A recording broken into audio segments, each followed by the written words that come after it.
It's the height of the Cold War, and the Soviet Union wages a brutal campaign in Afghanistan.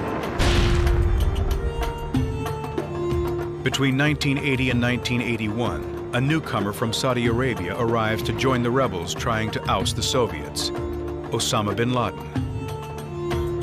The Afghan resistance now receives support from the United States, Pakistan, Saudi Arabia, and scores of Islamic volunteers. Bin Laden brings money and an expertise in construction, according to two men who worked alongside the future al-Qaeda leader. We also have a history of kind of moving in and out of Pakistan. I mean, let's remember here, the people we are fighting today, we funded 20 years ago. And we did it because we were locked in this struggle with the Soviet Union.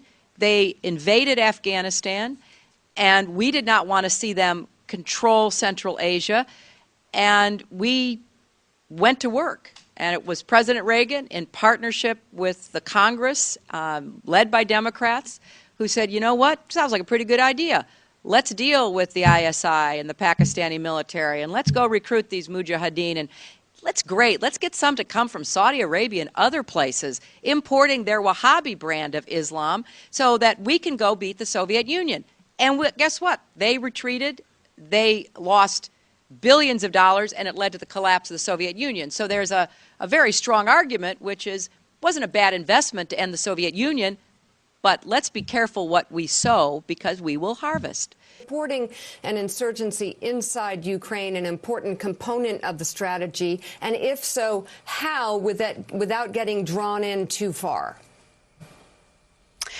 Well, Mika, I do think it's important to support both the Ukrainian military and then, depending upon what happens and how quickly events unfold, supporting those who are putting up resistance. And I want to just make two quick points. One is you've had excellent conversations with your prior guests about what should be done, and I strongly believe in supporting with military weapons if necessary, and they are, both the Ukrainian army and any kind of resistance. But I also support putting in more troops. And it was very touching what you talked about with your brother, Mika, because, you know, when push comes to shove, people are in NATO because they need collective defense against a resurgent Russian imperialism. I would argue for government support, but also non-governmental support. There were reports overnight that Anonymous, a group of hackers, took down Russian TV. I think that, you know, people who love freedom, people who understand that, you know, our way of life depends upon supporting those who believe in freedom as well, could be engaged in cyber support for those in the streets in Russia. We did some of that during the Arab Spring when I was Secretary of State. I think we could be also attacking a lot of the government institutions and, again, the oligarchs and their, you know, their way of life through cyber attacks. And it will be difficult to get actual physical support, but I think we should be looking at that. I mean, the old days of, you know, Radio Free Europe and getting and beaming in accurate information into the homes of Russians, we should be doing everything we can now online to replicate that. Providing necessary weapons to Ukraine has begun. It needs to be accelerated. The Ukrainians need Stinger missiles to shoot down Russian aircraft. They need Javelin missiles to stop tanks. They need a lot of ammunition. They need as much support as they possibly can be given. And since Mr. Putin made this decision around Crimea and Ukraine, not because of some grand strategy, but essentially because he was caught off balance by the protests in the Maidan and Yanukovych then fleeing after we had brokered a deal to transition power in Ukraine. The European and American public are being systematically lied to about the Ukraine crisis. In this video, we're going to provide you with compelling evidence that the crimes against humanity committed in Kiev earlier this year were in fact committed by the new coalition government, and that officials in the EU and the United States knew full well who committed these crimes, and that they are protecting and financially supporting the real criminals. On February 20th of 2013, the world was shocked by video footage of snipers firing on protesters in Kiev, Ukraine. 21 people were murdered, and it was widely assumed that President Viktor Yanukovych and his supporters were behind the attacks. However, a phone conversation between EU Foreign Policy Chief Cathy Ashton and Estonia's Foreign Minister Urmas Paet, which was leaked to the public on March 5th, reveals that the snipers were actually from the new coalition government, and that Western diplomats knew this and covered it up. Yeah. So that he has some sort of, how to say, trust among all these Maidan people and civil society. And second, what was quite disturbing, the same Olga told that, well, all the evidence shows that people who were killed by snipers from both sides, among policemen and people from the streets, that they were the same snipers killing people from both sides. Well, that's. So that, and then she also showed me some photos. She said that has medical doctor. She can, say that it is the same handwriting, the same type of bullets, and it's really disturbing that now the new coalition that they don't want to investigate what exactly happened. So that there is now stronger and stronger understanding that behind snipers it was not Yanukovych, but it was somebody from the new coalition. For some reason, the US media didn't think that little detail was worth covering. But wait, I thought the opposition protesters were just peaceful activists who wanted a chance to join the European Union. Well, yeah, that's the official narrative that the US media outlets are peddling. But the real story is far more ominous. It turns out that the most powerful and influential contingent in the opposition is a coalition of literal fascists and neo-Nazis. And they aren't peaceful. In fact, they're extremely brutal.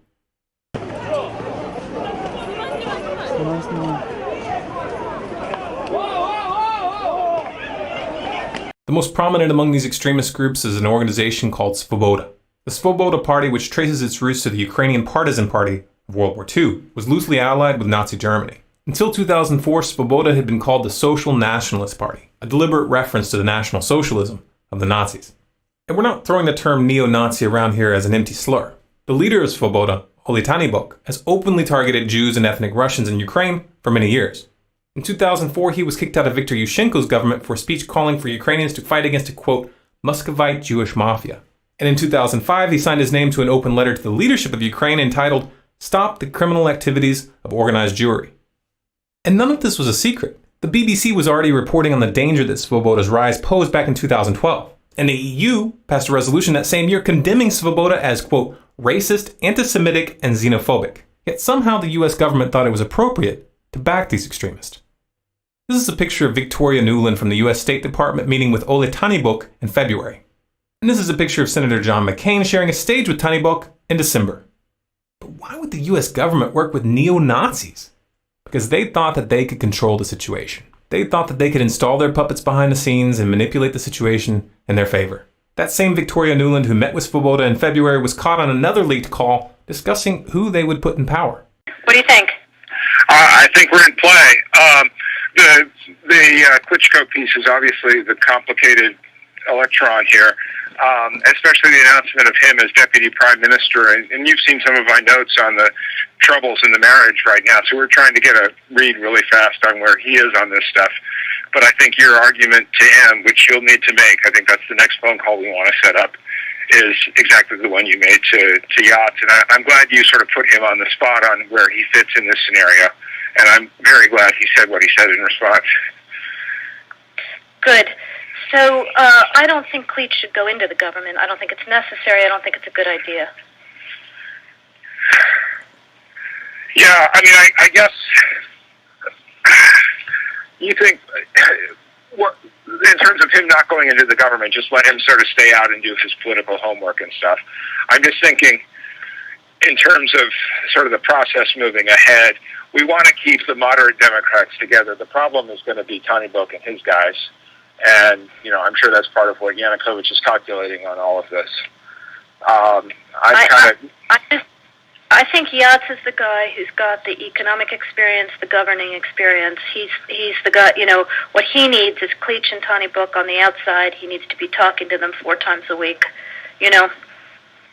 I just think Klitsch going in, he's going to be at that level working for Yatsenuk. It's just not going to work.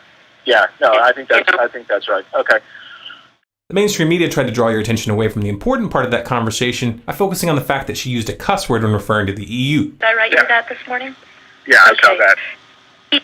He's now gotten both Seri and Ban Ki-moon to agree that Seri could come in Monday or Tuesday. Okay. So that would be great, I think, to help glue this thing and have the UN help glue it. And, fuck the EU. The US government thought that they could control this beast, but they were wrong. Svoboda and the right sector are not toys to be played with. These groups are armed, they're forceful, and they view this crisis as an opportunity to reshape Ukraine in their own image. This video shows a prominent leader from the right sector, Alexander Musicko, brandishing an AK-47 in parliament, letting them know who's in charge. This is the same Alexander Musicko who's made public statements in the past vowing to, quote, fight against Jews, communists, and Russian scum for as long as he lives. As long as I live, I will fight against Jews, communists, and Russian scum. After World War II, communism became the bugaboo, and the Soviet Union became the enemy. And one of the things the CIA did right after World War II was hire a lot of Nazis. Guys who'd been Nazis were now recycled and brought into the CIA. The Nazi rocket scientist von Braun went to work for the United States developing intercontinental ballistic missiles. So the Nazi past was forgiven, and Nazis went to work for the United States, including a guy named Reinhard Gehlen, who'd been the Nazi military intelligence officer in charge of operations against the Soviets in Eastern Europe. And this guy Gehlen became the head of the CIA's main intelligence operator into East Berlin and areas like the Ukraine, where the Nazis had intelligence agents during World War II. And this guy Reinhard Gehlen, on behalf of his new CIA masters, just activated all the agent nets that he had during World War II. The same thing was going on in Ukraine, although the Ukraine had very much large swaths of its population were fascists and were actively involved against the war against the Soviets, and were enemies of the United States in World War II. After World War II, they became assets of the CIA. So the CIA has been developing fascist assets in the Ukraine for 70 years.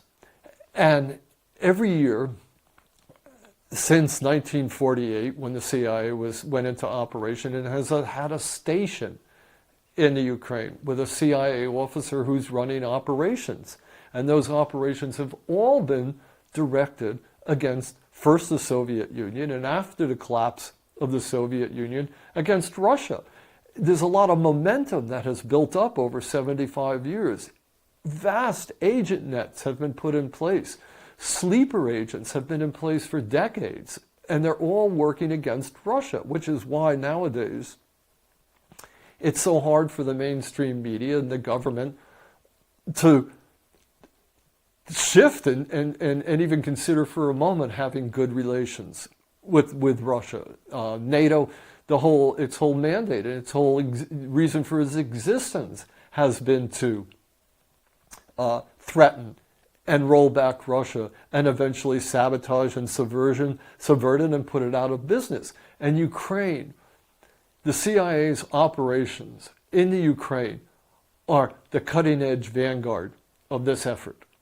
So if you look at recent events in Ukraine, you have to see them in that context. How, for decades, the CIA has been trying to recruit Ukrainian politicians, Ukrainian businessmen, who are sympathetic and compatible with Western American ideas and values and interests of fighting against the Russians, and recruiting them and putting them in place and setting them up with bank accounts, giving them paramilitary training, everything the CIA does across the board.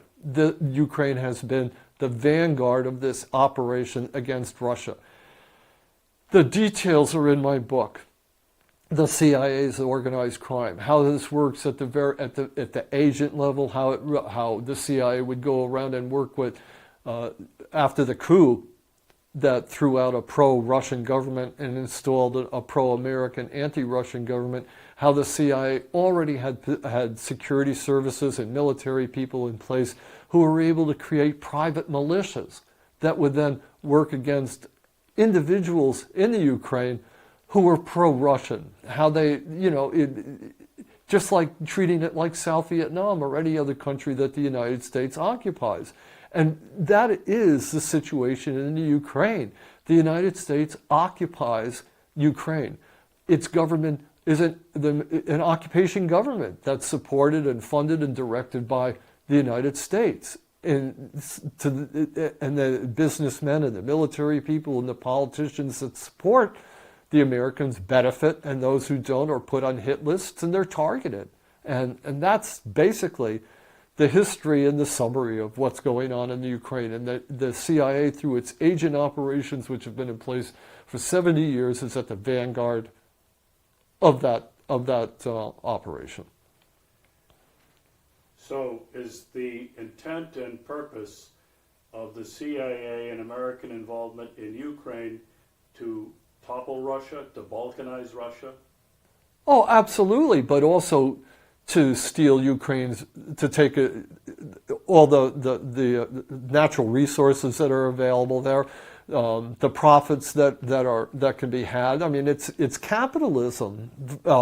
It's nationalism, American nationalists, businessmen. I mean, as soon as the CIA arranged that coup and installed a pro-American government, Joe Biden's son became the head of one of the biggest oil companies, I think it was, in the Ukraine. American businessmen just swooped down like vultures to take over all the, any business that could, that like mafia dons and mafia, gangsters that they could steal everything from. And that's exactly what they're doing. And especially in eastern Ukraine, where a lot of the natural resource industries are based, that's why it's so contentious there. The CIA, through its assets in private industry, is trying to bring all those people who are considered compatible into the American fold.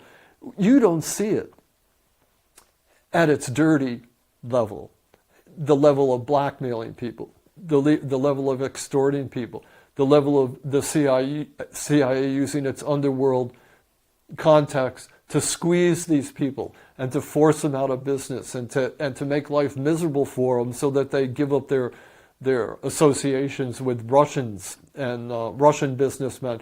But that's what's going on at the very basic level. I mean, militias are being formed to terrorize anybody who's supporting Russia, and like in Donbass and places like that.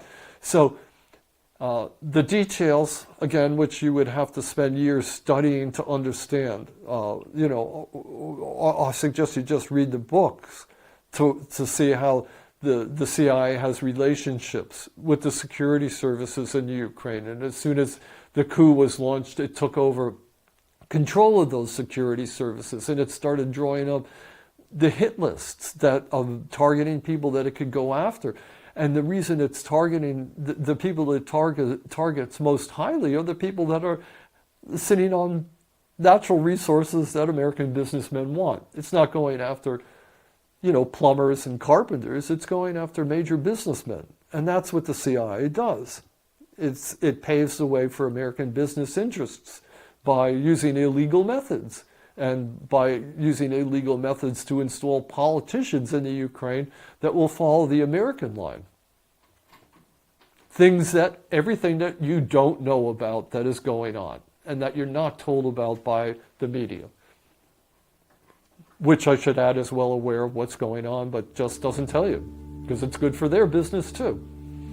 The world is changing, and every counterterrorism professional I speak to in the federal government and overseas feels like we are at the doorstep of another 9/11, maybe not something that catastrophic in terms of the visual or the numbers, but that we can see it building and we don't quite know how to stop it. Have you heard about this new thing going on in Great Britain that Al-Qaeda written up all these Britons, essentially, 1,400 strong, apparently, in a new, what's being called a new white al-Qaeda army. Tougher to detect, potentially. Yeah, because they're not Muslims. They look just exactly like right. regular British people. They're converts. Also, we're going to talk more about the controversial subject regarding al-Qaeda. Are they recruiting a white army now in Great Britain? Some people say it's 1,400 people strong, and why is that important? Because this is what we've always talked about, that if you have people in one country transplanting to another religion and they maybe aren't exactly what you think they are, that can be more difficult to fight. Yeah, they're converting them in prison to extremist to kill us. Muslims. Yeah, okay, great. Now, here's Mr. Happy, Brian Kilmeade. I'm always happy because Mike Baker's here. There's word that al-Qaeda is building up a white terror army of up to 1,500 operatives in the UK. How soon could they strike us here, and would they be trying to do something similar using convicted criminals? Mike Baker served for more than 15 years as a covert operations officer until I blew his cover. He's here in studio. Mike, how thanks for that, by the way. No, yeah, I owe you a favor. So, Mike, I forced you out of the business, so tell me, pretend you're back in. Is this a big deal? It is a big deal in a sense. This is an area where Al-Qaeda and the CIA and other intel services around the country actually have something in common. We're all looking for the same thing, which is individuals who can blend in. From our side, we're looking for people, obviously, who can penetrate Al-Qaeda. Most agency officers, most officers from other liaison services don't blend into Al-Qaeda. So we're looking for people who we can fit into there as penetrations. Al-Qaeda, on the other side of the fence, they're doing the same thing. I mean, obviously, if they could recruit a Scandinavian, that's the holy grail for them. They need people who can move around freely and do their bidding. And people who convert to Islam sometimes are more militant than those who were born that way, correct? Yeah, you tend to get converts. And they always go to prisons, too, to get the recruits. Right. You can argue the converts are always a little bit more zealous in terms of their religious fervor, but part of the problem with Al-Qaeda is that to go into a prison and try to recruit individuals, that person's already tainted. What they really need, they need people who haven't run afoul of law enforcement in the past. And so, in a sense, their problems are extreme in trying to recruit someone who can go out there and carry out their business.